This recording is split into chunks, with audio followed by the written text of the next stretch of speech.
Pessoal, então nós vamos falar hoje uma questão muito importante, que é o que nos faz humanos, o que nos separa do restante da biodiversidade, daquelas dimensões que a gente já discutiu, né?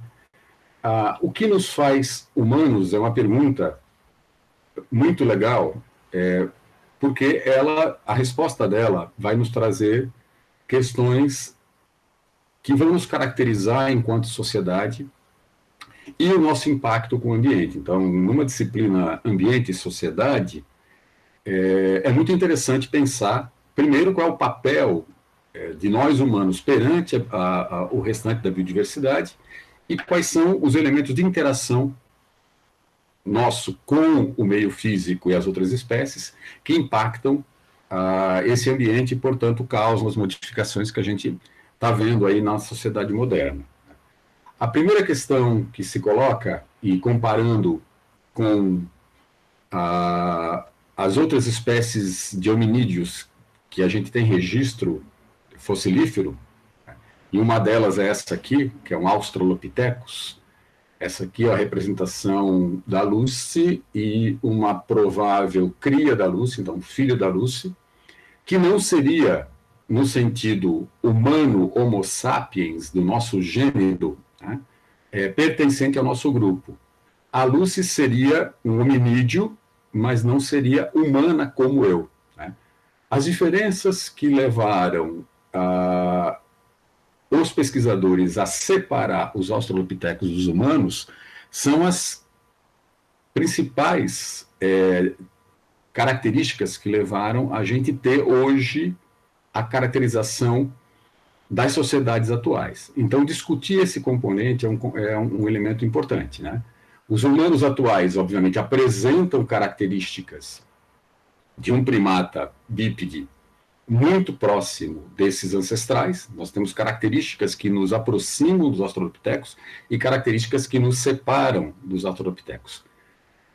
Uma dessas características está representada nessa foto de uma aula de campo na Ilha do Cardoso, do mangue, em que a gente interage com o ambiente de uma maneira bastante intensa. No caso aqui, obviamente é uma aula didática, né? Ninguém daqui vive no mangue e sobrevive com a exploração dos organismos do mangue diretamente. Eu posso até comprar os caranguejos de saz, comprar o peixe que é capturado no estuário do mangue, mas eu não vivo no mangue. Só que eu como humano, consigo interagir com ambientes muito distintos, né? Como a gente já discutiu, dos humanos que se adaptaram a ambientes polares e dos humanos que se adaptaram a grandes altitudes. Nós, humanos, somos diferentes dos australopithecíneos, né? Que está uma representação da Lucy, num livro muito interessante chamado O Povo do Lago, porque a gente tem um tipo de relação com o ambiente em escala muito distinto. Eu consigo explorar o ambiente de uma maneira muito mais intensa que esse indivíduo de Australopithecus aqui. Porque o nosso papel na natureza ele é muito diferente das espécies que eu tenho ao redor, né? Você não vai encontrar espécies no ambiente que você vive que tenham religião, né? Que tenham elementos diferentes de leitura da natureza, que a gente chama de leitura simbólica. Vários autores partiram, né, dessa pergunta, qual é o papel do homem na natureza, para exatamente tentar ver principalmente as diferenças que nos separam do ambiente natural. E esses autores, em alguns casos, vão utilizar essas diferenças para nos colocar como os detentores, aqueles que devem cuidar da natureza, explorar a natureza para o seu benefício, né? E isso tem uma implicação muito, muito significativa sobre o modo que, principalmente, as sociedades ocidentais modernas exploram a natureza. O papel do homem na natureza, a partir do século XIX, principalmente, final do século XVIII, começo do século XIX, começou a ser questionado, não dessa visão mais religiosa, ideológica, mas do ponto de vista da ciência, que estava nascendo, a ciência ocidental, e principalmente dos filósofos naturais, que depois vão ser chamados biólogos, né? Que é a disciplina em si que vai discutir a diversidade da vida. E a pergunta do biólogo é uma pergunta bastante simples. Ela não teria muitos elementos até filosóficos, apesar das implicações que essa pergunta vai ter levar a uns elementos filosóficos e ideológicos. Mas a pergunta básica é o seguinte: o que separa nós, humanos, dos outros animais em termos da classificação? Por que eu classifico alguns elementos como pertencentes ao gênero Homo, né? E qual é a relação de parentesco, já que a biologia moderna vai sempre classificar os organismos numa relação de parentesco, que é chamado filogenia. O que separa, o que separa em termos biológicos eu de uma outra espécie, né? A definição mais simples é que nós somos primatas bípedes sem pelos, esses sem pelos, obviamente, entre muitas aspas, a gente tem pelo, mas com muito poucos pelos comparado com outros primatas, principalmente se você pensar os primatas que estão mais próximos filogeneticamente da gente vivos hoje, e a grande característica é que nós temos capacidade de autorreconhecimento e de representação simbólica, que eu vou colocar entre parênteses aqui, o artística. Então, o que separa nós das outras espécies são características que não são características essencialmente morfológicas, mas são características de um fenótipo estendido, que é uma habilidade que eu tenho de me autorreconhecer e fazer representação simbólica. Nós vamos discutir um pouco como isso é importante.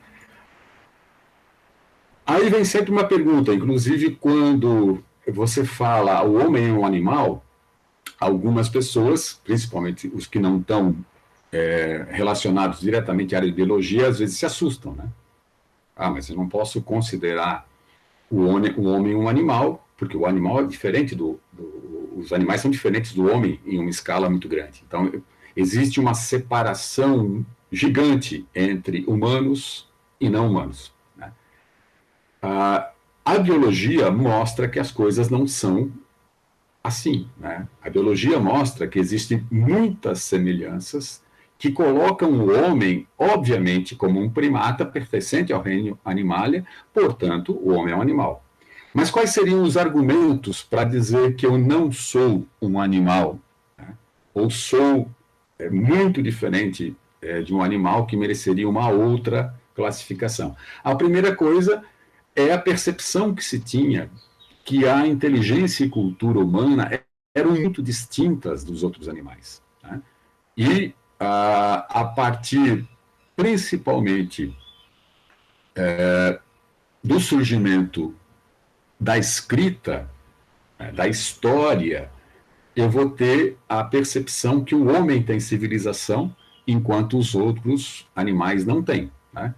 Apesar de eu ter animais que formam colônias altamente complexas, isso não seria caracterizado como uma civilização, né? A outra é por uma característica humana, né? Exatamente pela relação da autoconsciência. Então, eu tenho consciência de mim mesmo, né? Isso parece uma coisa óbvia, mas a gente não conhece outro animal com essa capacidade de se autorreconhecer, né? E perceber que tem uma finitude. Então, o homem constrói um conceito super importante, que é o conceito de tempo, né?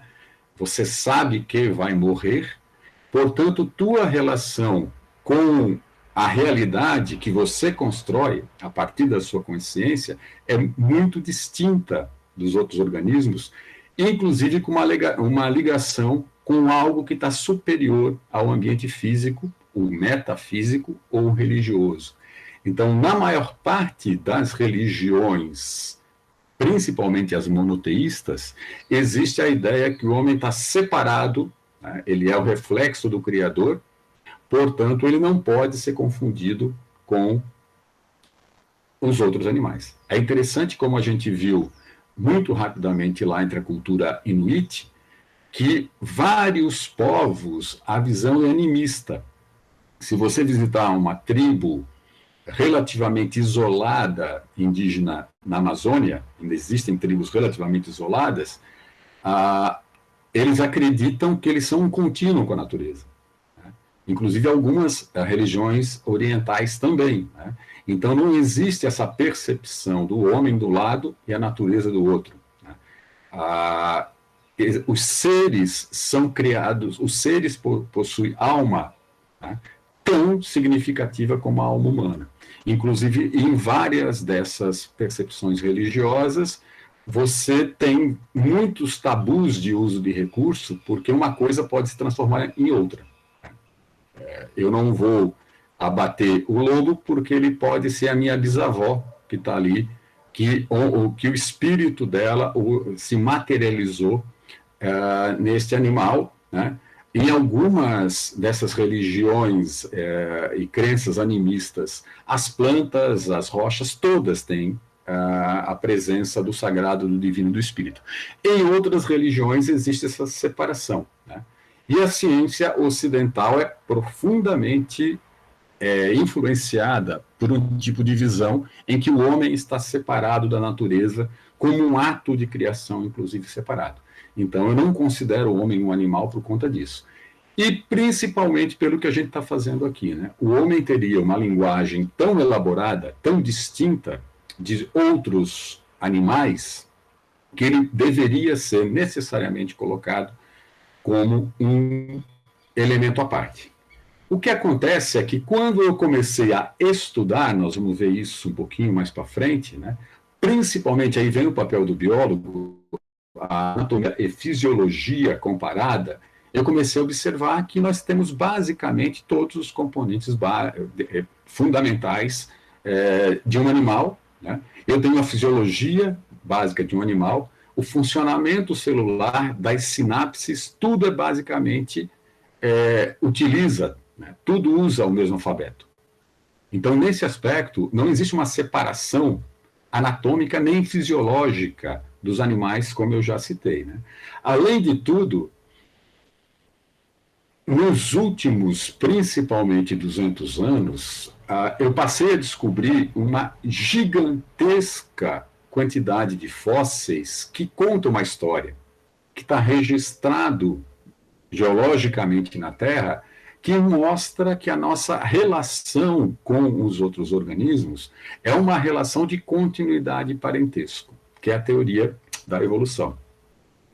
E uma outra questão importante, aí isso começa a ser colocado em pauta principalmente em meados do século passado, do século XX, quando um grupo de biólogos começou a estudar muito mais a fundo o que a gente chama de linguagem e inteligência animal. E o que se encontrou surpreendeu profundamente quem estava estudando, porque os níveis de linguagem e inteligência animal são muito mais complexos do que a gente imagina. Inclusive com um elemento que é basicamente fundamental, se encontrou espécies de primatas vivas, atuais, capazes de fazer representação simbólica, o que era considerado uma questão só humana. Significa que essa questão do contra ou a favor, em termos biológicos, mudou bastante. Né? Mas nós humanos somos realmente, apesar de, obviamente, a representação simbólica dos outros animais ser muito, muito simplificadas, comparados com essa capacidade que os humanos têm de fazer uma leitura do ambiente, recriar esse ambiente de uma maneira muito intensa e distinta de qualquer outro organismo do planeta, criando esse tipo de coisa aqui, feito há dezenas e milhares de anos atrás, onde você tem uma representação simbólica de um ambiente que existia e que esses humanos com um cérebro do mesmo tamanho que eu, com as mesmas habilidades cognitivas que eu, né, esses humanos eram capazes, então, de representar simbolicamente, né? Aqui dá para reconhecer vários organismos, né, que não precisa nem ter vivido nesse local, né? Eu tenho um cervídeo aqui, né? Eu tenho um bovídeo aqui, eu tenho um cavalo aqui, e essa representação simbólica é uma característica humana que vai desembocar em um período um pouquinho mais recente, no que a gente chama de arte, né? Como esse teto da Capela Sistina, em Roma, ou a representação que começou a se intensificar, principalmente no início do século XX, da arte abstrata, né, da arte que a gente chama de arte moderna, né, onde você tem elementos simbólicos que, de algum, é interessante isso, que relembram, de alguma maneira, aquelas representações das representações paleolíticas, aqueles desenhos que os nossos ancestrais, os nossos Homo sapiens arcaicos, na transição para o Homo sapiens moderno, começaram a representar, né, em cavernas, em outros elementos. Né? E aí vem uma pergunta, novamente a pergunta de biólogo, né? Se a gente é um animal, como é um primata, e tem uma relação de filogenia com os outros primatas, como, por que e onde aconteceu essa relação de continuidade com os outros animais. E eu vou utilizar essencialmente três grandes componentes para fazer esse tipo de estudo. Né? A paleontologia, como eu já comentei, que são os registros fósseis, nós vamos falar um pouquinho daqui a pouco mais. A fisioanatomia comparada, que é como funciona os humanos comparados com os outros primatas. Por que eu vou usar os primatas aí? Exatamente porque eles estão mais próximos de mim em termos de ancestralidade, em termos de filogenia. Eu tenho ancestrais comuns mais próximos com esses caras aqui do que com os outros animais. E, principalmente, um elemento muito importante é a etologia comparada. Né? É observar como é o comportamento desses primatas vivos atuais, né? Lembrando que a paleontologia tem muita coisa legal, né? Eu posso ter um fóssil que vai me dar muita informação, né? Mas a paleontologia, ela tem uma questão super importante, que o paleocomportamento, ele não pode ser visto diretamente. Né? Eu posso ter elementos que indicam um comportamento, mas muitas vezes eu tenho um pequeno fragmento de dente, eu tenho um pequeno fragmento de osso, né, que foi mineralizado e se transformou num fóssil, e eu não tenho como comparar como era uma estrutura social, como era o comportamento desse indivíduo no passado. Já usando os nossos parentes vivos, né, a teoria atual diz que eu tive um ancestral comum a um Pantroglodites como esse aqui, em torno de 6 milhões de anos atrás, eu posso inferir, através desse comportamento atual, elementos que indicariam um possível repertório comportamental de um ancestral de 4 milhões e 3 milhões de anos atrás. Né? Por isso que ela é chamada comparada, e por isso que ela é uma área totalmente em aberto, porque cada vez que se estuda mais esses animais, né, esses animais atuais, e mais eu conheço da paleontologia, mais eu posso inferir comparativamente como seria o comportamento. Esses são basicamente os elementos. Apesar de todo mundo colocar o senso comum, né, mesmo dentro da ciência, colocar a discussão da evolução centrada basicamente em Charles Darwin, né, e a questão da evolução humana, principalmente nesse livro, que pode ser traduzido de uma maneira bem mais legal como a origem do homem, né, da descendência do homem, ou da ascendência do homem, que é um livro super importante, na minha opinião, até em alguns aspectos mais interessante que o Origem das Espécies. Né? Primeiro que ele vai tratar de um assunto muito legal, que é a seleção sexual, e a seleção sexual é uma das principais contribuições de Darwin para a ciência. Esse livro, apesar dele não ser o primeiro a discutir evolução humana, que vai trazer, dentro da ciência ocidental, a evolução humana no foco, inclusive com reações bastante intensas, né? Principalmente na época, você vai ter aqueles grupos ligados quase sempre à questão religiosa, que vão questionar profundamente, né, que o homem realmente faz parte desse conjunto que já estava sendo, na época, colocado como transformismo. Apesar de as pessoas não negarem mais que as espécies mudam, o homem não poderia ser colocado dentro desse escopo, porque o homem teria essa característica superior, que é a relação dele com o divino. O que esses livros, essa produção da época do século XIX vai trazer, uma coisa que o Lamarck já tinha colocado 50 anos antes, é que o homem faz parte de um processo, ele é apenas mais uma espécie única, né? E isso vai ser uma discussão que até hoje é muito poderosa, né? E quais foram os componentes que levaram esses caras a discutir sobre a evolução humana de uma maneira mais forte? Uma coisa relativamente simples, né? Quase não se tinha contato com os grandes primatas antropóides africanos, né? Tanto que a representação que a gente tem de gorilas é terrível, né? Veja pelos filmes de aventura de gorilas, o King Kong entre eles, né? Que é um exagero em todos os aspectos, mas se você pegar os filmes de aventura e os romances de aventura no século XIX e no começo do século XX, o gorila era colocado como um animal sanguinário, né? A percepção que se tinha desses elementos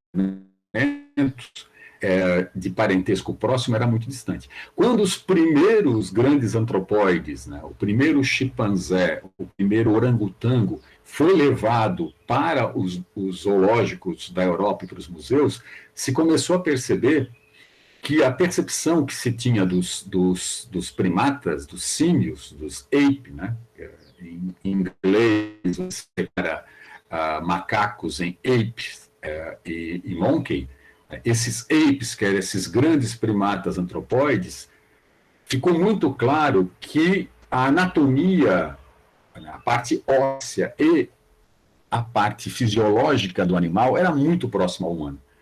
E, em meados do século XIX, começou esse movimento de rever o nosso papel dentro dessa relação de ancestralidade que está sendo buscada em todas as outras espécies. Isso vai criar uma verdadeira revolução, né? A primeira coisa que chamou a atenção é exatamente essa proximidade anatômico-morfológica. Mas, novamente, o que colocava o homem como separado dos outros animais era o tamanho do cérebro, né? E aquilo que eu já comentei, essa nossa capacidade de linguagem elaborada e simbólica. Então, o tamanho do cérebro, eu vou falar um pouco mais sobre isso daqui a pouco, era o elemento que nos separava. Então, ter um cérebro grande era o componente que nos levava a nos distinguir a tal ponto dos outros organismos. Inclusive, uma discussão bastante interessante, né? Os dois formuladores da teoria da evolução, o Wallace e o Darwin, né? O Wallace foi o primeiro, inclusive, né? Ele teria a prioridade, então a gente deveria falar de teoria wallaceana, né, da evolução, porque realmente ele fez o trabalho primeiro de mecanismo do modo atual, como a gente entende a evolução, né? Ele publica junto com o Darwin um trabalho em 1858, vocês vão conhecer essa história um pouquinho mais para frente. O Darwin tem uma percepção profunda de tudo que ele estava estudando durante 30 anos que ele não tinha publicado. Ele publica o livro em 1859, que é A Origem das Espécies, e é incorporado como o pai da teoria evolutiva. Mas o Wallace, né, que é considerado o principal criador da biogeografia, né, ele foi um pioneiro, né, e talvez deveria ser considerado o verdadeiro, em termos de prioridade, pai da teoria da evolução. O Wallace vai viver muito mais tempo que o Darwin, vai viver até o começo do século XX, até 1912, e eles vão divergir em um ponto, principalmente porque no final da vida o Wallace se converte a uma percepção mais espiritualista da espécie humana, e ele defende que a mente humana não poderia ser produto da seleção natural. E porque era realmente o ponto que separava, né, o grande ponto agora, como a anatomia e fisiologia mostrou claramente que a gente era um primata, claramente que a gente tinha parentesco com os grandes antropóides, e os registros fossilíferos começaram a indicar que esse parentesco poderia ser construído numa árvore relativamente consistente, né, era a mente, era o surgimento de uma mente, a mente num sentido de ter linguagem elaborada e representação simbólica, que nos separaria dos animais. E isso, então, nos definiria como humanos, ok? Essa percepção, ela vai se modificando ao longo do século XX, né? Eu vou encontrando mais elementos para explicar onde a evolução aconteceu, humana, né? E hoje a gente tem praticamente uma percepção homogênea entre os principais cientistas do mundo que trabalham com isso, os paleoantropólogos, que a nossa espécie é africana, né? E elementos de como essa evolução se deu, né? E, inclusive, com alguns componentes que vão tentar explicar o porquê que a gente se transformou na espécie atual, porque porque nós viramos humanos, né? Isso teve várias hipóteses, né? Desde Darwin, né? Isso até meados do século XX, isso foi uma constante, né? A ideia de que primeiro a gente desceu das árvores, virou bípede, depois o cérebro cresceu e depois teve a civilização, né? Grande parte dos autores defendia uma proposta que não era bem essa no início, né? A proposta é que primeiro o nosso cérebro cresceu, né? Depois a gente começa a descer da árvore e depois a civilização, né? E isso vai ter, então, várias teorias que vão ser fonte de debate muito intenso, até mais ou menos os anos 70 do século passado, quando um grupo de paleoantropólogos vão utilizar aquilo que eu comentei, né? Não só a paleontologia, mas vão utilizar elementos da etologia e da ecologia comportamental para efetivamente discutir os porquê, né, de nos tornarmos humanos. E nós vamos ter, então, vários textos, né? Tem muita literatura sobre isso, o que é muito legal, né? E um dos elementos mais importantes vale, inclusive, para todas as espécies, não só para o homem, para todos os sistemas sociais. E esse livro, que foi publicado em 1975, é muito legal. Ele cria uma ciência chamada sociobiologia, ou behavior ecology, que vai exatamente estudar como se dá a evolução dos sistemas sociais. Esse livro é bem legal porque ele vai ter 27 capítulos, em que os primeiros 26 capítulos vão fazer um resumo de tudo que se conhecia até esse período sobre a evolução de sistemas sociais em praticamente todos os grupos animais. E ele vai, no último capítulo, discutir o homem, né? E vai dar uma grande confusão, né? Porque exatamente entra aquelas questões que eu coloquei no início, de vários componentes, inclusive das ciências sociais, que vão contrapor fortemente e vão criticar fortemente a possibilidade de considerar que os elementos que determinam o comportamento das outras espécies atuem na espécie humana, né? Mas o livro do Wilson, que eu recomendo, né, que vocês tenham contato, ele vai trazer um esquema que vai valer, na minha opinião, ele é um resumo de um curso de biologia para quem vai trabalhar ou quem vai tentar entender como uma espécie funciona, né?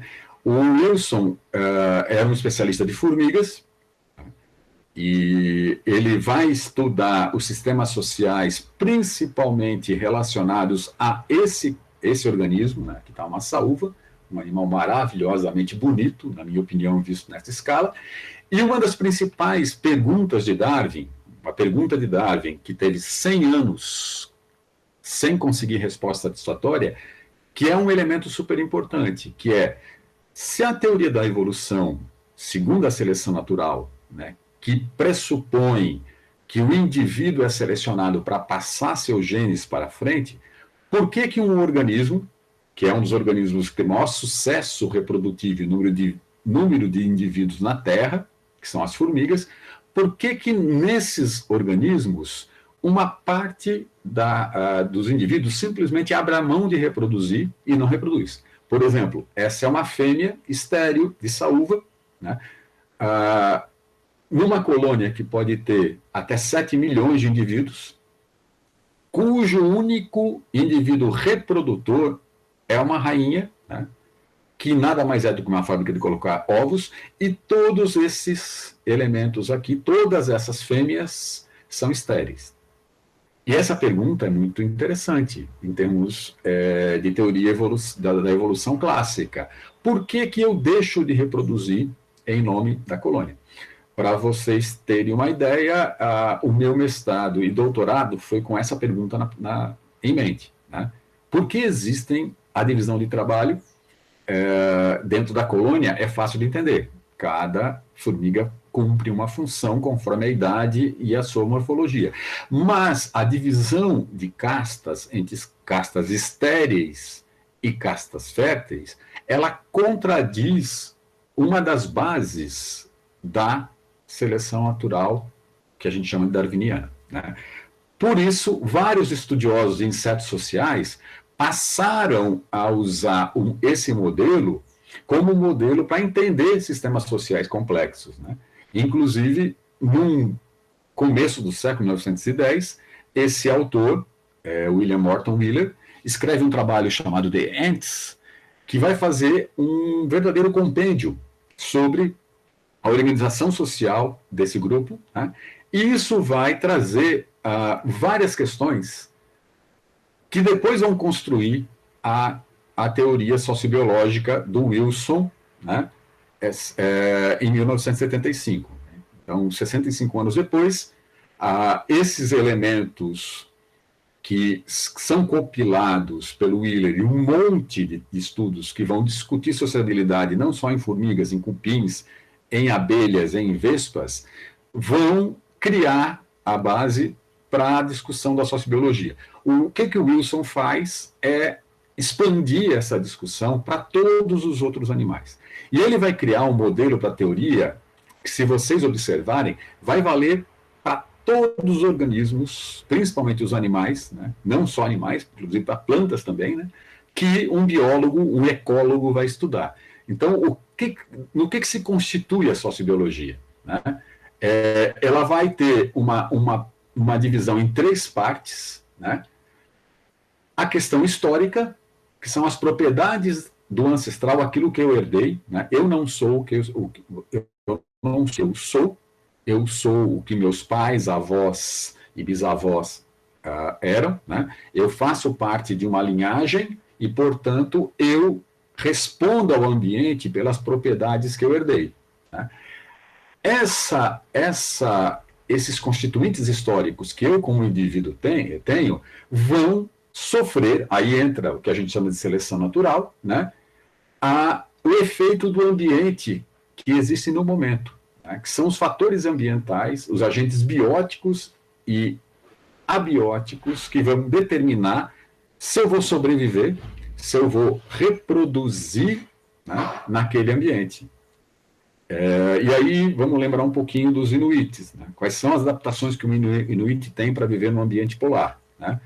Ele vai ter uma herança genética e ele vai ter uma adaptação ligada a quais são os elementos fisiológicos e culturais, os fisiológicos herdados e os culturais passados de geração para geração, que vão permitir a sobrevivência desse organismo. Esses elementos constituintes históricos, mais os fatores ambientais, vão estar determinados como muda a flutuação desses fatores ambientais, né? Um exemplo clássico se eu tenho uma glaciação, eu vou ter uma mudança radical de quantidade de frio nas altas latitudes e na quantidade de água nas médias e baixas latitudes, que vão influenciar drasticamente os indivíduos que estão ali. Então, a intensidade das flutuações, né, vão determinar o padrão de distribuição dos organismos, as taxas de crescimento populacional e, portanto, como vão estar constituídos os ancestrais das próximas gerações. Olha que interessante, parece uma coisa óbvia, né? Mas enxergar isso é super importante para entender a evolução. Isso vai dar a teoria ecológica evolutiva, que vai determinar os vários comportamentos que vocês vão estudar na ecologia de população, né, uma disciplina específica, e na ecologia de comunidades, né? Esses componentes aqui em cima, esses três elementos aqui em cima, influenciam os comportamentos individuais, né? Vão influenciar diretamente os padrões de mortalidade e natalidade, as densidades de equilíbrio populacional, como vai haver a troca de fluxo gênico, a informação genética entre as populações, e como esses indivíduos entre si se relacionam, e como, o que é mais interessante, como os indivíduos dessas populações que formam espécie têm interação com as outras espécies existentes no local. Isso tudo, pessoal, vai dar os parâmetros que eu vou ter, então, como a teoria sociobiológica, né? Resumidamente, isso vai valer para qualquer organismo que você estuda, né? Isso vale para toda a diversidade da vida. E principalmente para esses organismos mais complexos, que a gente pode chamar de superorganismos, que são esses organismos que não atuam de maneira individual, mas que o seu elemento principal de sucesso evolutivo e interação com o ambiente é funcionar como um grande único organismo, que é o conceito criado, né, ou desenvolvido, perdão, por esses dois pesquisadores aqui, né, o Wilson, que escreveu Sociobiologia, e o Rodobler. Não é coincidência, né? Não é por coincidência que os dois estudam insetos sociais, os dois estudam formigas, que vão mostrar esse papel que a gente tem dentro de uma sociedade e, como vocês já devem ter ouvido falar por aí, né? Um homem sozinho não sobrevive. Né? A gente viu nas adaptabilidades humanas a ambientes extremos que é exatamente o sistema social que determina a nossa capacidade de sobreviver no ambiente ou não, ok? Novamente, então, o que a paleoantropologia estuda, né? Aqui eu tenho um ancestral de 65 milhões de anos, aqui eu tenho um ancestral de 1,8 milhões de anos atrás. Ela estuda toda essa linhagem evolutiva que levou aos humanos atuais, só que agora, né, em termos modernos, em termos de atuais metodologias da ciência, ela usa todo esse conhecimento que eu tenho ecológico do organismo para tentar inferir quais os componentes comportamentais que estão envolvidos nessa história, certo? E aí nós vamos ter uma discussão da evolução comportamental humana muito próxima às que eu tenho para as outras espécies que existem, né? Fazendo essencialmente essas 4 perguntas que vocês vão discutir com muita calma na disciplina de ecologia comportamental, que vão determinar essencialmente qual é o repertório de comportamento individual e o repertório de comportamento social, que determinam que uma população, né, de uma espécie, no caso a nossa, tem um ambiente, e esses elementos, a partir do momento que você faz uma síntese deles, você começa a entender por que os humanos têm hoje a situação de serem a espécie de vertebrados que se dispersou por todos os planetas por todo o planeta, inclusive chegou à Lua e pretende chegar a outros planetas. Né? É essa capacidade que a gente tem, então, de interagir com o ambiente, como aquele modelo da sociobiologia que eu mostrei anteriormente indica, que vai exatamente condicionar aos humanos a terem o status atual que eles têm como espécie, certo? Esses componentes todos, então, utilizam estudos da ecologia humana atual, da evolução humana, do comportamento humano ao longo do tempo, né, que é feito essencialmente por aquele processo de etologia comparada, que vai tentar descrever a nossa característica enquanto espécie, que elenca os elementos que nos tornam humanos, né? Tem vários livros legais, eu vou citar no final para vocês alguns, né, que vão tentar exatamente discutir o homem enquanto primata e o homem enquanto animal cultural. Né? E aqui estão dois, né, mostrando aqui um dos autores mais importantes no período em meados do século passado, principalmente dos anos 70 do século passado. Ele vai escrever um livro muito importante chamado Macaco Nu, e depois um outro livro chamado A Fauna Humana, que exatamente vai discutir esses componentes de comportamento humano, de elementos de comportamento social humano, que determinam a nossa sociedade atual a partir da herança que a gente tem dos ancestrais. E um livro que eu acho fundamental, né, do Foley, que é que o título dele já diz tudo, né, Apenas uma Espécie Única, que vai nos incorporar dentro dessa percepção de humanidade o quanto a gente tem do animal primata. Né? Várias das figuras que eu vou mostrar aqui são deste livro, e é uma leitura que eu recomendo profundamente. Né? Então, novamente, por que nós somos únicos? Nós temos, então, uma linguagem altamente elaborada. Outros organismos possuem linguagem elaborada, mas a nossa linguagem é capaz de fazer representações simbólicas. Vamos falar um pouquinho mais para frente sobre isso. E essa linguagem elaborada e a representação simbólica permite aos humanos uma organização social muito complexa. Né? E essa organização social complexa vai permitir, depois de um longo processo evolutivo, que a gente domestique a paisagem. Né? Então, um dos elementos que é interessante quando você vai estudar a nossa linhagem evolutiva é que, a partir desses componentes iniciais, eu vou ter um momento em que eu passo a domesticar as paisagens e eu vou criar estados hierarquicamente organizados, que seria o outro nome para civilização, ok? Bem, gente, qual é o primeiro componente nessa história?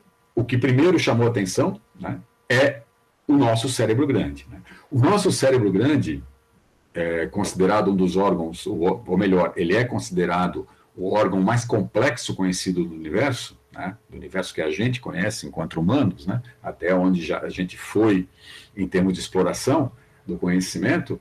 Ele vai ter, então, uma estrutura que hoje é muito bem conhecida, né? Onde eu consigo, inclusive, separar regiões do cérebro onde eu tenho elementos de controle de vários dos componentes do nosso comportamento, né? E quando eu comparo, por que o tamanho do cérebro é importante? Porque é o tamanho do cérebro que vai refletir diretamente sobre aquela organização social que eu comentei para vocês, né? Uma topeira, que é um insetívoro, né, do hemisfério norte, nesse caso aqui, ele tem um cérebro muito pequeno, né, comparado com o meu cérebro em termos de volume e o tamanho do cérebro em relação ao tamanho do corpo. É um animal que possui um sistema social extremamente simplificado comparado com o meu. Né?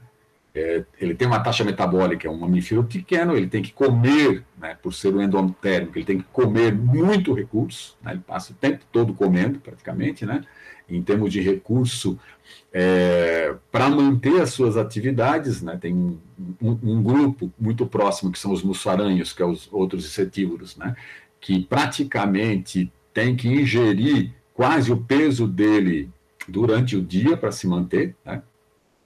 E ele vai ter um sistema social que é baseado essencialmente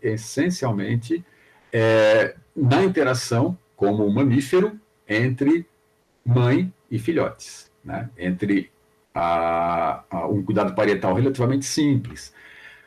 Eu dou um salto grande aqui a um grupo próximo filogeneticamente dos insetívoros, que são os primatas, onde você vai ter um representante aqui, que é o chimpanzé, cujo cérebro é bem maior, né, bem maior que a topeira, né, em relação ao volume do corpo, e depois os humanos. E as figuras mostram um pouco de como se dá uma relação, que pode ser considerada uma relação direta, entre o tamanho do cérebro e a intensidade ou a complexidade das interações sociais, né? Aqui eu tenho basicamente relação entre o cuidado parietal entre mãe e filho. Aqui eu tenho sociedades que já são muito mais complexas, né? O Pan-troglodites tem uma sociedade baseada em grupos de macho e fêmea que interagem entre si, que criam hierarquias e tem uma linguagem muito mais complexa que a topeira. E os humanos, né, que aí teriam aí essa forma meio simplista, seria uma relação de ápice do desenvolvimento complexo, que estrutura, inclusive, um ecossistema, modifica um ambiente e cria um ecossistema para chamar de seu, né? E, inclusive, com várias espécies que depois vão ser chamadas de sinantrópicas. Eu vou selecionar algumas poucas espécies que podem conviver num ambiente como esse. Isso seria produto desse cérebro grande, capaz de interagir com outros cérebros grandes, né? O que a gente viu, então, é que, olhando só para o tamanho do cérebro, explicar a complexidade de comportamento humano, como está representado nessa figura, né? Olha aqui o caso típico de uma representação simbólica, né? Aqui está sendo feita uma escultura, e aqui eu tenho vários componentes super importantes, né? Um deles é a domesticação do fogo para a iluminação e, portanto, a capacidade, a partir daí, de usar um ambiente que era considerado proibitivo para qualquer espécie, né? Um único mamífero que poderia viver por aqui seriam morcegos, de maneira permanente, no sentido de entrar na caverna para dormir em ambientes altamente escuros. O fogo permite a manipulação do ambiente, né? Várias ferramentas que estão sendo usadas aqui, né? E esses elementos todos viriam dessa capacidade cerebral. Então, a representação simbólica, e aí eu vou utilizar vários quadros dessa artista aqui, que eu acho bem legal, né? Ela nos dá a capacidade de imaginar literalmente um mundo completamente novo, né? E expressar essa imaginação, essa criação desse mundo novo, a minha subjetividade é transmitida à subjetividade do outro. Se você olhar essa primeira figura, e vão ter várias que vão aparecer, né, se vocês olharem ela, vocês podem ter interpretações completamente diferentes dos componentes que estão aqui apresentados, né, que a artista desenhou, e talvez ninguém possa ter exatamente a mesma representação do que a artista quis passar. Mas o mundo inteiro é criado aqui, né, nesse elemento que é chamado simbólico, né? Então, o aumento do cérebro, ele dispara um componente super importante, né? E ele vai ter, né, uma coisa interessante. Então, quando eu comparo o cérebro de outros mamíferos, né, como ratos e gatos, com outros macacos e outros antropóides de grande porte, outros símios, né, eu vou ver exatamente o aumento de complexidade no cérebro humano. E o que é legal, né? O cérebro, ele não vai refletir, o volume do cérebro, o formato do cérebro e a capacidade de processamento que o cérebro tem, ele vai refletir não só, obviamente, na calota craniana e no cérebro em si, na estrutura do cérebro em si, mas vai refletir drasticamente em todo a estrutura óssea que vai formar o crânio, principalmente numa característica de mamíferos que é super importante, que são a dentição especializada, né? E a dentição especializada vai ser resultado exatamente, né, num processo que é um processo sinergético de autoalimentação, né? E aí autoalimentação no sentido literal do termo, porque é os dentes que vão refletir o tipo de alimento que o organismo vai ter, né? Então, para manter um cérebro desse, né, onde eu vou ter todos esses elementos de ajuste fino, principalmente a questão da fala, a língua e a audição e a visão, que vão interagir para criar uma realidade, né? Vão criar a percepção de cor, vão criar a percepção, inclusive, de coisas que já passaram, né? Eu construo memórias, eu construo lembranças. Esses componentes aqui, como eu já comentei, vão necessitar de uma grande quantidade de energia, né? E é aquela razão, já discutida, do porquê que a maioria dos animais tem um cérebro muito pequeno, profundamente pequeno. 99,99999% das espécies animais tem cérebro diminuto, né? Tem cérebro de alguns milhares de neurônios. Porque isso tudo aqui é extremamente caro, porque exige um senhor ajuste fino, né? Uma integração de um sistema motor e sensorial que vai processar toda essa quantidade de informação para criar essa realidade subjetiva que eu comentei, né? O tamanho do cérebro, então, ele determina em vertebrados os sistemas sociais, né? Animais de cérebro simples tendem a ter sistemas sociais simples, né? E uma questão interessante é que quando eu comparo os cérebros, eu vou ter os mesmos componentes, olha as cores, vocês vão ver isso em evolução. Eu tenho basicamente os mesmos componentes, o que vai mudar essencialmente a proporção de um componente em relação ao outro componente dentro da escala, né? Se eu comparar pegar um cérebro do cavalo, ele vai ter os mesmos elementos em tamanhos distintos, em alometrias distintas do meu cérebro, né? E você vai ter uma questão interessante. Quando você coloca tudo isso em perspectiva, é aquilo que eu comentei, né? Existe uma continuidade, existe uma filogenia, não existe um salto entre o cérebro humano e o cérebro, por exemplo, por incrível que pareça, uma lampreia. Você tem toda uma história evolutiva, que no caso aí está em torno de 400 milhões de anos que separaram esses grupos, né? Dos agnatas até um primata como eu, e inclusive esse pesquisador, que é um cara muito legal, o Aldani, né? Lá pelos anos 30 do século passado, falou uma coisa legal: a mudança dos macacos para o homem pode ser vista, né? Quando você trabalha em relação de anatomia e fisiologia, do mesmo modo que você vê a mudança que ocorreu entre um cavalo e um macaco, né? Essa percepção de continuidade foi uma verdadeira revolução na biologia, né? Agora, o que acontece dentro do homem é muito significativo, né, do que nos faz humanos, está representado nessa figura bem legal. Essa figura é complicada porque parece que isso aqui foi crescendo em direção a isso aqui. Não é, obviamente, isso que aconteceu. Aqui eu tenho várias linhagens, né? Inclusive, só citando os neandertais teriam um volume de cérebro até maior que o meu, né? Até maior que o Homo sapiens.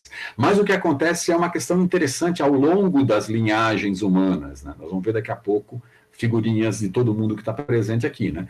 Do Australopithecus, né, que muitos colocam como um provável ancestral humano, né? Existe um outro grupo que defende que foram os Ardipithecus, mas essa é uma questão que ainda está em aberto, porque tem muito pouco fóssil proporcional dessa história inicial. A gente tem muitos poucos fósseis entre 7 milhões e 3 milhões de anos atrás. Existe aí um vazio fossilífero. Existem fósseis importantes, mas a gente não sabe direito ainda como é que estão conectadas essas linhagens. Mas no caso aqui, então, esse gráfico é legal. Eu tenho aqui 3 milhões de anos atrás, aqui mais ou menos onde a Lucy foi descoberta, eu vou mostrar ela daqui a pouco. Aqui mais ou menos o Homo habilis, né, que é aquele primeiro que se encontrou ferramentas líticas em quantidade, né? Agora existe uma outra discussão de um australopiteco chamado Gardi, que talvez fizesse ferramentas, quebraria inclusive essa homogeneidade humana, né, essa unicidade humana de fazer ferramentas líticas, mas, por enquanto, vamos usar o habilis como o primeiro, né? E olha só, nesse processo aqui, que durou cerca de 1 milhão de anos, o cérebro mais ou menos dobrou de tamanho. Entre o habilis e o erectus, portanto, mais 1 milhão de anos, eu vou ter mais 1/3 de tamanho. Eu passo de um cérebro de em torno de 700 centímetros cúbicos a cerca de 900. E, para o atual, eu tenho mais o crescimento de 1/3. Então, mais ou menos, cada 1 milhão de anos, eu vou ter o aumento de em torno de 1/3 do registro de tamanho do cérebro na escala fóssil que a gente tem, né? Infelizmente, esse gráfico, que era muito legal nos anos 90, bagunçou, né? Porque a gente encontrou minídeos de cérebro pequeno até muito recentes, né? Mas em relação ao Homo sapiens, ao sapiens atual, né? E aí você tem um fóssil super importante que foi descoberto há 300 mil anos atrás, né? Numa região do norte da África, né, próximo ao Estreito de Gibraltar, no Marrocos, né, onde você vai ter já um cérebro com o tamanho do cérebro atual, né, cerca de 1.200, 1.300. Né, ok? Então, esse tamanho do cérebro coloca uma questão importante, e por isso que ele chamou a atenção. O Homo sapiens, aqui eu tenho um gráfico bem legal, que é o tamanho do cérebro em relação ao tamanho médio do corpo. Porque não adianta você simplesmente medir o tamanho do cérebro, né, por exemplo, um cérebro de uma baleia, né, ou um cérebro de um outro animal qualquer, se não fizer uma proporção com volume. Né? Então, isso é chamado o índice de coeficiente cerebral. E o cérebro do homem é muito maior, né, comparado com os chimpanzés e praticamente com todos os nossos ancestrais aqui mais antigos, né, essencialmente esse Homo erectus aqui. Né? Então, olha só, o gorila, apesar dele ter um tamanho de corpo macho, né, acima de 120 quilos, né, alguns até podem ser maiores do que isso, ele tem um cérebro que não é diferente do cérebro do tamanho de um chimpanzé, né, que vai ter em torno de uns 45 quilos. Né? E no caso do Homo sapiens, essa proporção é muito maior. Inclusive, essa questão do tamanho do cérebro tem uma síndrome ligada à alimentação, né, que vai levar a uma face mais curta, né, maxilares reduzidos, dentes incisivos e caninos maiores e pré-molares menores. Isso é relacionado a uma questão super legal, que é o que esse cérebro vai exigir de alimentação a partir do momento que ele começa a crescer e exigir uma energia de maior quantidade e qualidade, ok? Só para mostrar, né, como é que os cientistas, pegando um pequeno fragmento de dente, sabem que isso é de um cara de 15 milhões de anos atrás, ou de um australopiteco de 3 milhões de anos atrás, ou de um chimpanzé, né, ou de um homem. Né? O dente vai refletir exatamente o tipo de alimentação. Né? Eu tenho, inclusive, uma biblioteca, né, que usa as ranhuras que tem nos dentes para dizer o que aquele cara comeu durante a vida. Né? A esse nível de especificidade a gente chegou. Né?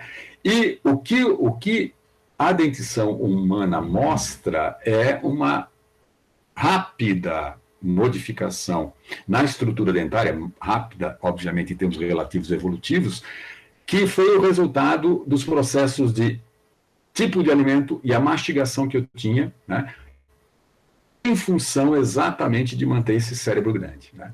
Só para mostrar um pouquinho do que a gente está falando, né? Aqui não está em escala, mas são crânios relativamente pequenos, todos aqui são australopitecos. Esse aqui, inclusive, tem um outro nome, segundo alguns autores, né? O Paranthropus bosei, né? Parece um capacete de guerreiro medieval. Esse aqui, o Etiópicos, parece de Star Wars, né? Uma coisa meio estranha, né? Mas o que dá para observar aqui é exatamente o encaixe. Esses dois caras aqui, eles comiam essencialmente materiais vegetais duros.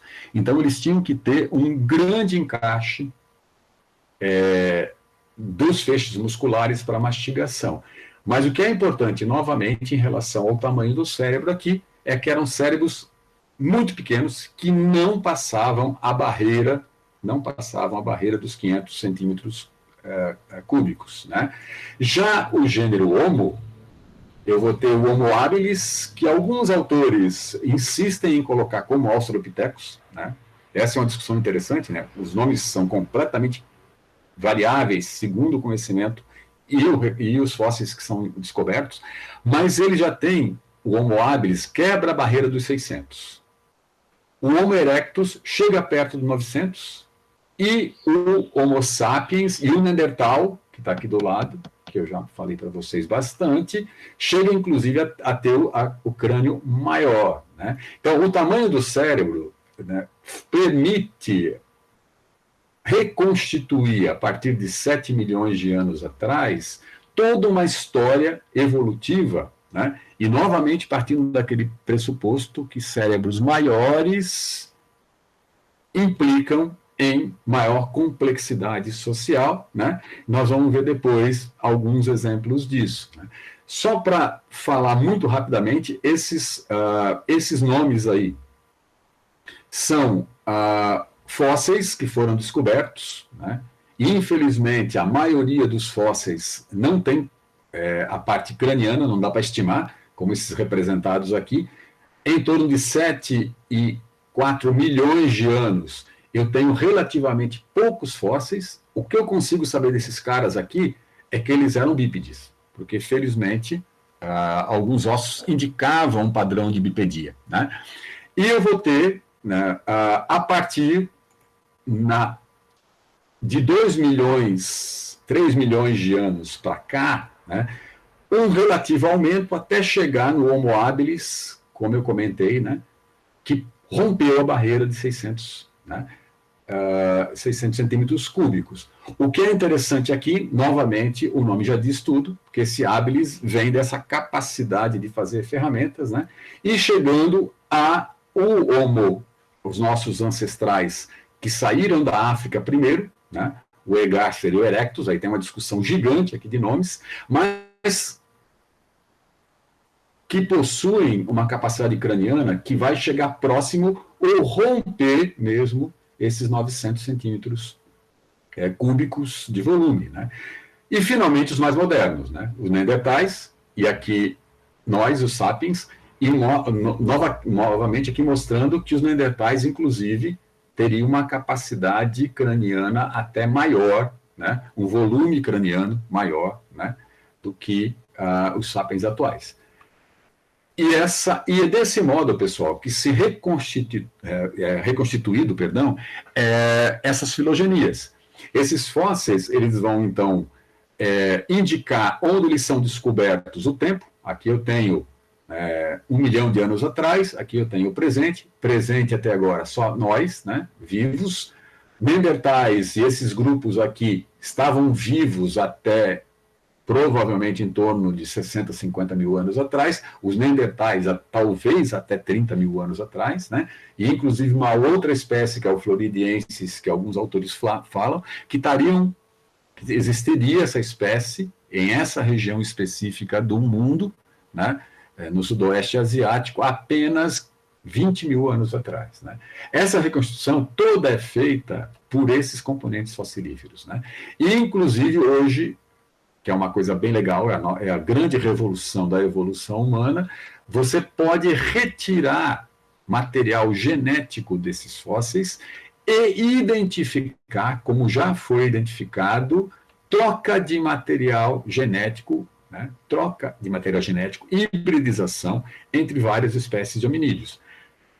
Como eu já comentei, alguns humanos modernos têm de 3 a 10% reconhecidos de genes neandertais. Né? Os neandertais, nesse aspecto, não teriam se extinguido. Né? Mas o que eu já comentei para vocês, que essas reconstituições, que são reconstituições artísticas, tentam indicar inovações comportamentais. Ó. Aqui eu tenho aquele bosei, que eu mostrei, que o crânio parece um capacete, né? Desses de filme de ficção científica. Aqui as estruturas muito proeminentes, as maçãs do rosto muito proeminentes, porque vão estar encaixada uma forte musculatura de mastigação. Por que que aqui teria diminuído esse crânio tão robusto, né? Tão cheio de estruturas para encaixar essa mastigação? Porque a gente passaria a utilizar ferramentas, a gente passaria para utilizar artefatos para explorar recursos que permitiriam que eu acessasse esses recursos sem precisar utilizar os dentes especificamente como material, né? A gente pode dizer que a construção de ferramentas, né, parece uma frase meio maluca, né? O polegar afetou a dentição. Olha como a evolução e a biologia são muito legais, né? Em milhões de anos, o desenvolvimento de uma estrutura específica indiretamente afeta a outra, porque eu passei a utilizar um recurso distinto, né? E há uma alteração, né, num tipo de uso de uma determinada estrutura morfológica para outra. Né? E eu vou chegar, né, aos hominídeos atuais, né, que mudou muito a percepção que a gente tem deles. Né? Se achava que os Homo sapiens arcaicos teriam surgido em torno de 180 a 200 mil anos atrás. Por conta desse fóssil do norte da África, a coisa foi estendida para cerca de 300 mil anos atrás. Nesse período, a gente já tinha, então, esse cérebro grande. O que aconteceu junto com o crescimento do cérebro é uma coisa super importante, que além do crescimento do cérebro, vai acontecer o crescimento corporal. Né? A Lucy era muito pequenininha, né? No máximo, as fêmeas não teriam 1,10 m de altura, né? Os machos talvez 1,30 m, né? Enquanto o homem atual, então os outros australopitecos todos têm um porte relativamente menor, né? O homem atual vai ter um porte muito maior, né? E isso vai influenciar novamente elementos comportamentais importantes, né?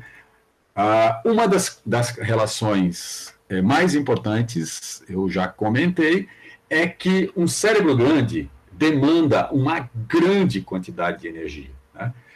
E essa grande quantidade de energia, que pode compor aí, em termos de gasto, quase 1/4 de tudo que eu uso durante o dia, determina que ter cérebros grandes não é uma coisa simples. Né? Para manter esse cérebro grande, eu tenho que aportar a esse cérebro recursos altamente de quantidade elevada, né? E altamente qualitativos em termos de caloria. Né? Eu tenho que ter alimentos de qualidade, falando numa linguagem direta. Né? Eu tenho que ter uma grande quantidade de carboidratos e de gordura para manter essa energia.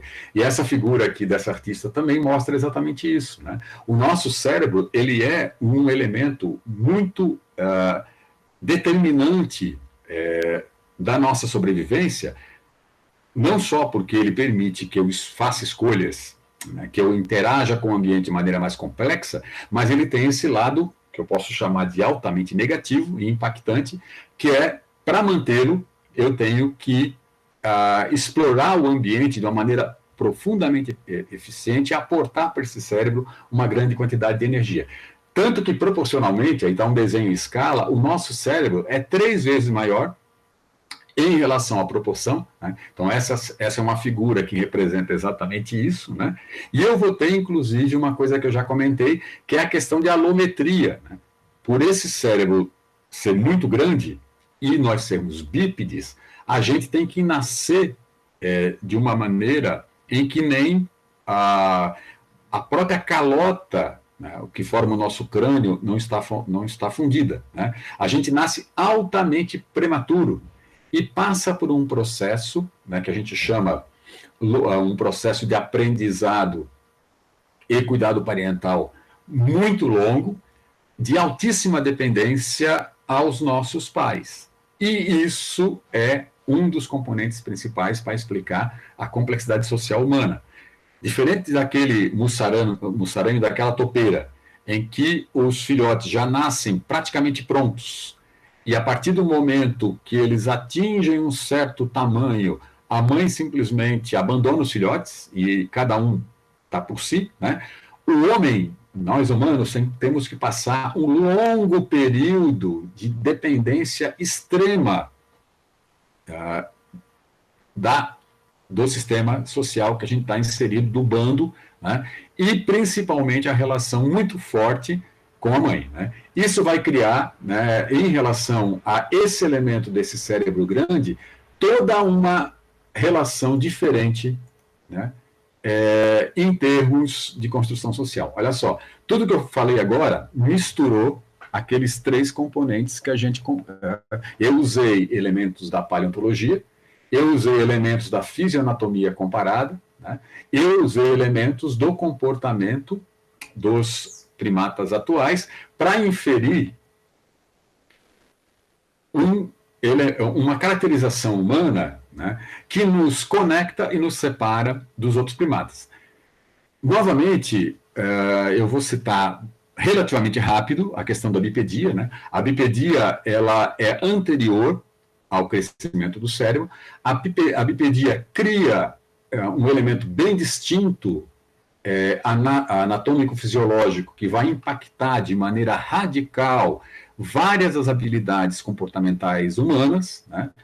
Não só no modo de se deslocar, né? Mas, como eu já comentei, por liberar os membros anteriores e permitir que eu, ao liberar esses membros anteriores, consiga criar ferramentas, né?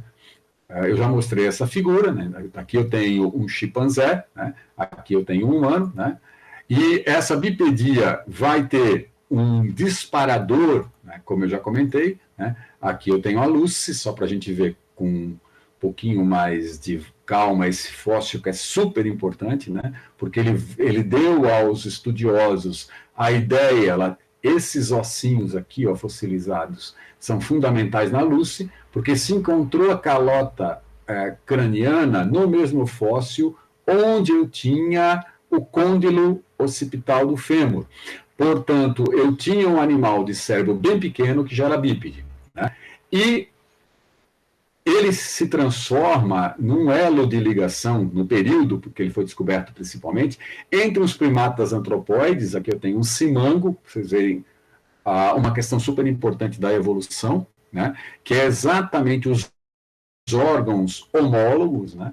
Se eu pego um simango, um símio asiático próximo ao orangotango, eu vou ter os mesmos componentes anatômicos morfológicos do homem, né, que estão com a cor. O que vai variar drasticamente, né, é exatamente o comprimento, né, e o formato de cada um desses ossos, e principalmente nesse caso aqui, da nossa discussão atual, é por que esse animal, que é um braqueador, portanto, ele se movimenta, né, esses macacos, esses símios asiáticos não têm cauda, né?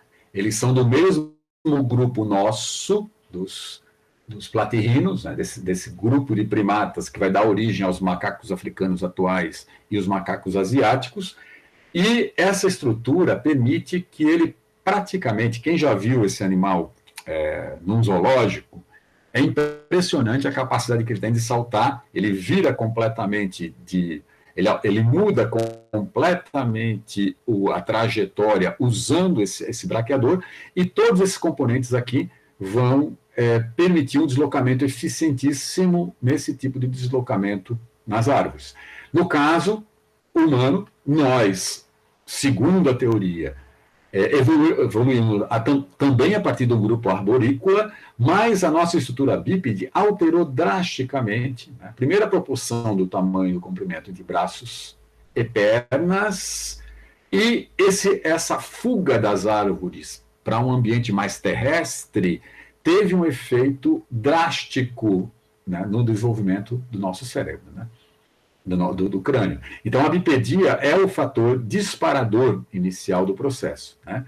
E você vai ter aí só uma comparação novamente entre a Lucy, humano, e o chimpanzé, né? Mostrando que a Lucy era bípede, mas já era bípede, não tão eficiente quanto eu sou, mas ainda conseguia, escalar, né? Ela usava as árvores, ela tinha falanges e ela tinha um pequeno dedo mindinho na mão, né? E eu já vou ter um dedo altamente especializado aqui, em função de, nesse caso, eu já estar com esses membros liberados ao longo da evolução. O porte da Lucy, né? Aqui novamente aquela questão que eu comentei da internet, né? Isso aqui é um Homo georgicus, não é um Australopithecus afarense, mas se você colocar na internet vai aparecer como Australopithecus afarense em muito lugar. E você vai ter, então, a Lucy, o humano atual, né? E você vai ter essa relação de capacidade comparado a um chimpanzé de se deslocar de maneira eficiente, né, sobre os dois pés, né? Lembrando que a gente tem, olha só, o côndilo torto, né? Ou melhor, o fêmur num ângulo que não é um ângulo reto comparado com o chimpanzé. Isso é que vai complicar a nossa vida na hora da reprodução, como eu já comentei, né? E vai alterar drasticamente a nossa percepção em relação ao ambiente. Novamente, lembra da questão da sociobiologia? Você teve a herança que você recebeu dos ancestrais, e você vai ter agora um primata explorando um ambiente que se modificou, né? A partir de 10 milhões de anos.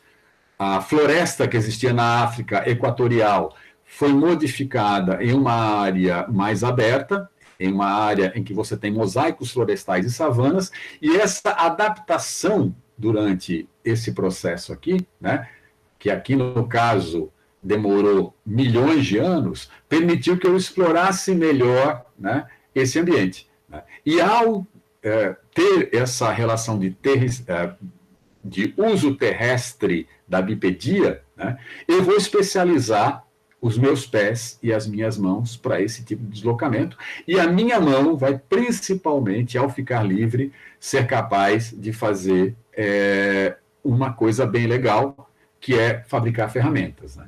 Só mostrando bem rapidamente como era a anatomia de um pé antigo, né? Os elementos anatômicos da bipedia que permitem exatamente a modificação desse centro de gravidade e, como eu vou falar para vocês daqui a pouco, vai criar um elemento básico que permitirá que eu faça o que eu estou fazendo agora em relação à construção fonética complexa de palavras, né? E aí, quais foram as vantagens? Vamos pensar novamente naquele gráfico anterior das vantagens dos fatores ambientais. Se eu estou num ambiente aberto, diferente do ambiente arborícola, onde eu vou ter uma relação muito distinta, por exemplo, com o sol, né? A insolação, se eu sou um animal arborícola, praticamente não é significativa, porque se eu estou na árvore, geralmente eu estou baixo das folhas ou nos galhos, etc. Eu vou ter praticamente nula a relação da insolação direta com o meu deslocamento. Mas se eu estou em ambiente aberto, a coisa muda drasticamente, né? Esse gráfico é bem legal, ele mostra uma relação direta entre a quantidade de luz, de insolação, né, de watts recebidos, né, por um organismo que anda bípede, ou quadrumano, no caso aqui, como andam os chimpanzés e os gorilas, comparado com um bípede, né? Aqui a carga irradiada diretamente em watts, lembrando que num ambiente de mosaico savana, eu tenho um problema muito sério ligado à questão de perda d'água, e a perda d'água ela vai ser fundamental para a minha sobrevivência, porque o cérebro precisa de temperatura ideal e precisa de uma quantidade de água para manter essa estrutura inteira num animal endotérmico. Significa que insolação pode ser determinante para a sobrevivência de um organismo, né? E o que acontece? Num animal quadrúpede, né, ou quadrumano, você vai ter uma quantidade de radiação que vai aumentar, isso todo mundo que já saiu ao sol ao meio-dia sabe, de maneira muito significativa. Se eu ando de maneira bípede, e ainda mais com a presença dos cabelos, né, que a maioria dos autores determina que o cabelo crespo é exatamente uma adaptação à termorregulação, né? Então a gente teria nos nossos ancestrais, quando a gente começou a perder pelo, nós teríamos uma síndrome, obviamente isso são hipóteses, em que o cabelo crespo seria um componente ideal para exatamente manter essa temperatura, né? Em função da transpiração e a quantidade de pelos, que seria drasticamente diminuída pela postura bípede, né?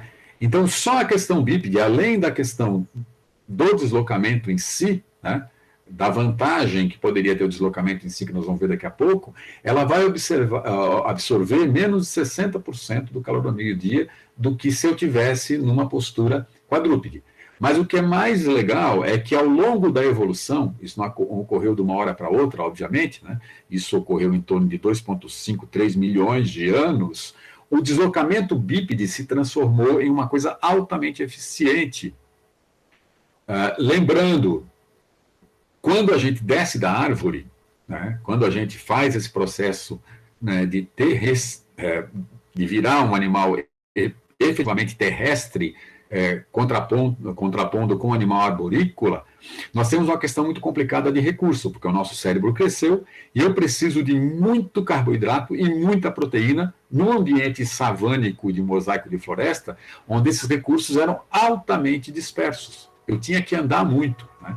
Tanto que a gente tem uma grande capacidade, está aí os ultramaratonistas para exemplificar, de fazer deslocamentos contínuos, né? Tem uma ultramaratona em que na Grécia, que você sai de uma região que era próxima ao Golfo de Corinto e vai parar em Olímpia, onde as pessoas correm 26, 25 horas em sequência, né? Não para. Elas têm, obviamente, um ritmo menor, diminuído em certo momento, mas você consegue manter durante longos períodos uma marcha que é exatamente a resposta a esse ambiente que a gente está.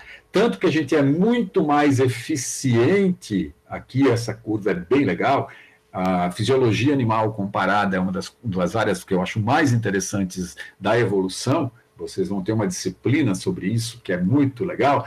Aqui é quanto de custo de transporte específico por massa de oxigênio, né, por quilômetro, aqui é menos, né, no caso aqui é menos 10, né, menos 1, então não seria quilômetro, seria por cada 100 metros por quilo, né, aqui por 100 gramas, menos 1 também, e o oxigênio consumido, comparado um chimpanzé andando, um chimpanzé correndo, o ser humano andando e correndo, né, a velocidades distintas, mostrando que em relação ao logaritmo do peso do corpo, nós somos muito mais eficientes, e teríamos que ser mesmo, por virarmos terrestres e não mais arborícolas, do que um chimpanzé, né? E esse elemento todo é uma das questões importantes, né, do surgimento da bipedia, né? Além das questões que eu já comentei, de coletar alimentos, né, auxiliar, evitar predadores, porque ao caminhar ereto no ambiente de mosaico, florestal e savana, eu consigo identificar a chegada de um predador. Na árvore, a gente praticamente não tinha predadores específicos. Você tinha acidentalmente uma hiena, um leopardo, etc., que poderiam capturar um indivíduo que tivesse se deslocando entre uma árvore e outra. Mas você não teria predadores na árvore. A gente estaria no topo na árvore, pelo porte que o primata estaria naquele local. Já na savana, todo mundo preda a gente. Né? Você tem todo mundo, obviamente é uma brincadeira, mas você vai ter todos os felinos e mesmo canídeos, né? Mesmo um bando de cachorros selvagens da época, mas hienas, leões, leopardos, etc. E como arborícolas, nós desenvolvemos essencialmente a visão. Né? A gente tem um olfato ridículo comparado, por exemplo, com felinos e canídeos. A gente tem uma audição muito ruim comparado com outros mamíferos. Novamente, em termos comparativos.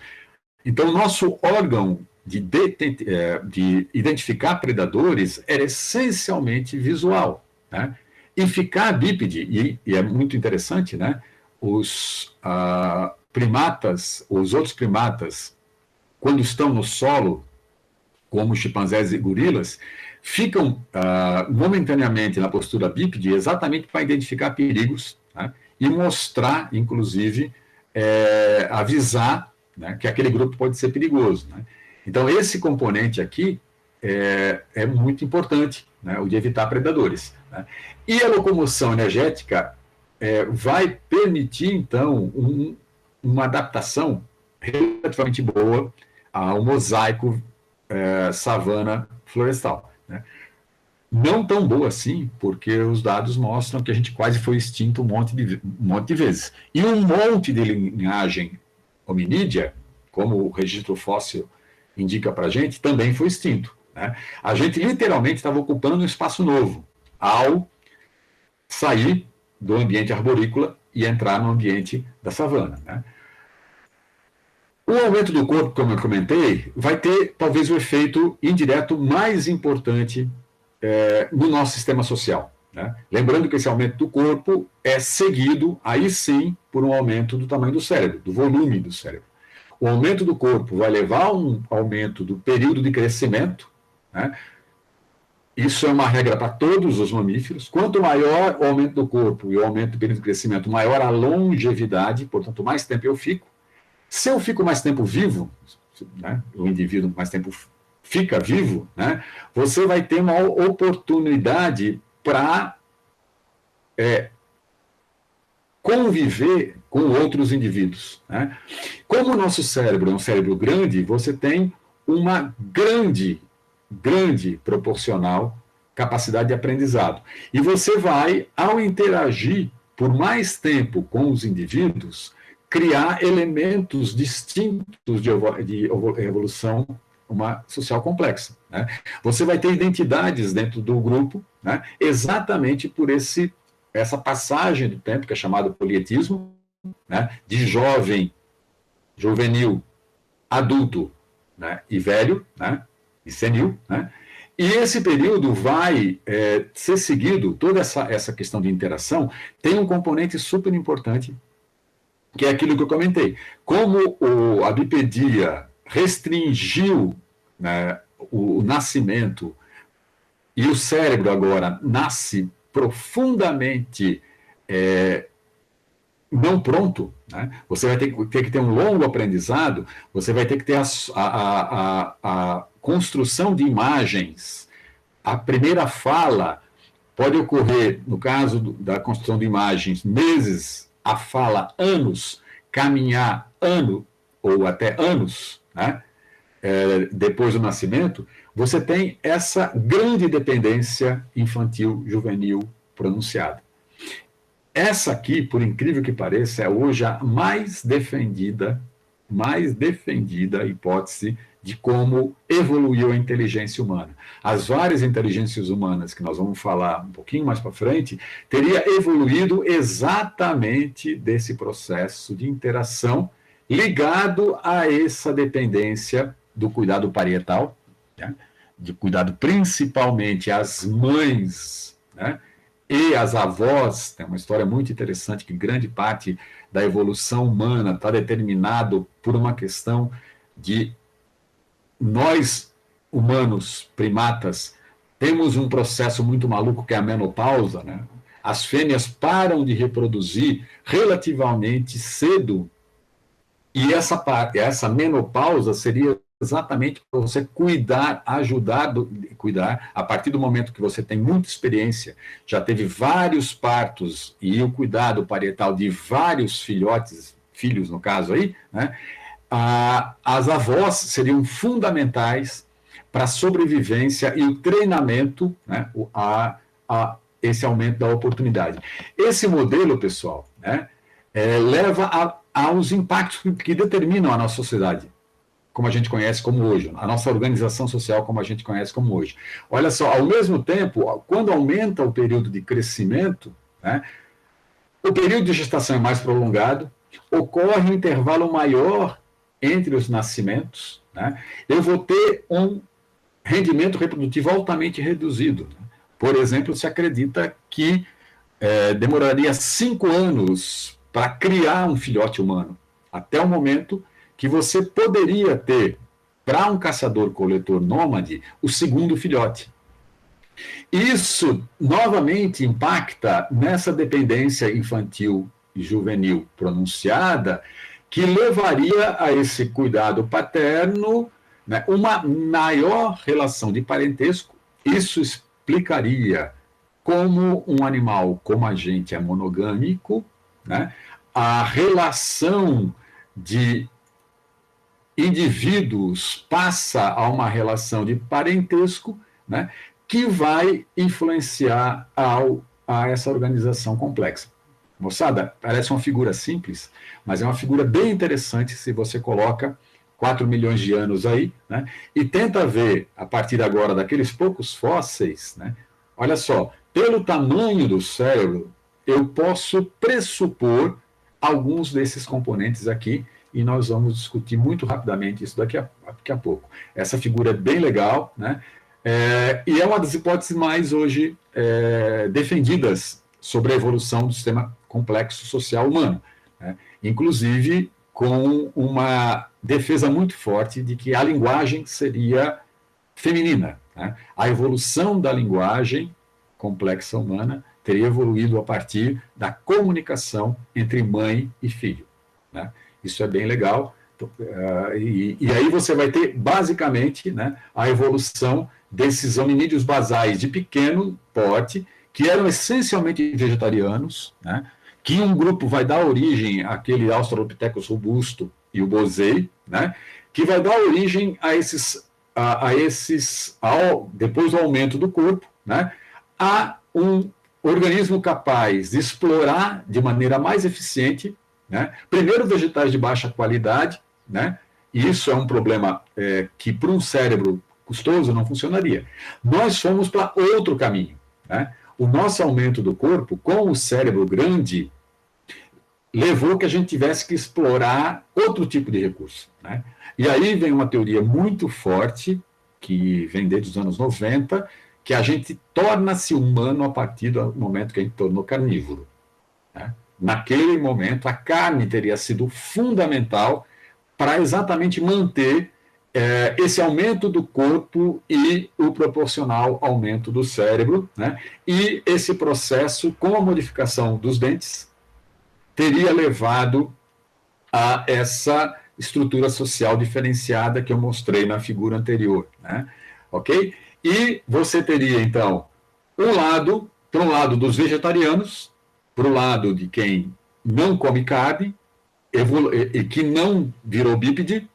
Os atuais sobreviventes seriam gorilas e chimpanzés, né? Apesar de chimpanzé comer carne quando pode, né, mas isso pode ser uma adaptação recente, uma modificação dentro do grupo. Eles eram essencialmente vegetarianos e frugívoros, enquanto os bípedes, né, teriam evoluído para esse lado. Os sobreviventes atuais, que deram origem, né, às linhagens modernas dos Homo, do gênero Homo, teriam essa capacidade de explorar o ambiente. Essa relação evolução e comida, você é aquilo que come, que está representado naquele gráfico lá atrás que eu mostrei da sociobiologia, é uma das teorias também muito importantes para explicar o padrão das sociedades atuais humanas dentro da relação ancestral. E, novamente, né, a questão que eu já comentei em um momento anterior, que esse componente aqui, né, libera as mãos para fazer exatamente as ferramentas, que é o segundo pacote evolutivo. Então, a gente teve aumento do tamanho do cérebro depois da bipedia e do desenvolvimento do polegar opositor, né, que vai, né, lembrando, os outros primatas também têm um polegar opositor, eles são capazes de fazer esse movimento. O que eles não são capazes de fazer é esse movimento fino telescópico, e eu poderia brincar que os músculos mais importantes da evolução humana são esse aqui, a separação do adutor pollicis, né? Olha aqui, ó, eu tenho um flexor, né? E eu tenho uma modificação fundamental nesse tendão aqui, né? Que no caso do chimpanzé não tem um feixe muscular e no caso humano tem. Portanto, eu consigo fazer esse movimento aqui, que eu acredito que seja o movimento evolutivo mais importante da história humana, que teve um impacto em tudo, né? Ao desenvolver ao longo de milhões de anos, né? Lembrando que isso surge no Habilis, isso não era bem desenvolvido, né? A gente tinha uma pequena capacidade e, portanto, as ferramentas deviam ser muito toscas. A gente não tem, infelizmente, ferramentas de madeira, só sobraram as ferramentas de pedra, né? Mas essa ideia do polegar, comparado com esse primata aqui, bem primitivo, né, quase uma cara de insetívoro arborícola, né, onde o polegar não consegue fazer nada, basicamente, do que agarrar, eu consigo fazer, né, quando vocês fizerem esse movimento super importante para quem está no teclado direto aí, que é mover essa bola no sentido de colocá-la em posições muito distintas, né? Esse é um movimento essencialmente um dos mais importantes para a evolução humana. E vai permitir exatamente a construção de ferramentas, né? E com esses 4 componentes, né? Bipedia, cérebro grande, polegar opositor e a capacidade de fazer ferramentas, eu vou ter rapidamente, em termos evolutivos, uma diferenciação básica entre o chimpanzé e o macaco prego, Sapajus negritus, que é um bicho muito legal do neotrópico. O macaco prego é capaz de usar ferramentas, né?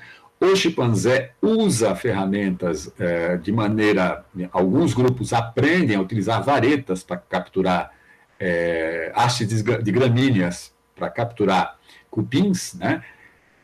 Os humanos, eles passam, então, a elaborar ferramentas cada vez mais complexas, né? Cada vez mais complexas, né? E o que é legal, eu consigo, ao encontrar uma ferramenta, pelo estudo que se tem hoje dos fósseis, eu consigo saber de que hominídeo fez aquilo, porque são tão marcantes de uma determinada espécie que se transforma numa cultura quase material, literalmente, né? Eles mantêm o uso de ferramenta durante longo período de tempo. As ferramentas, elas vão levar, obviamente, a radical mudança que nós humanos temos sobre o ambiente, né?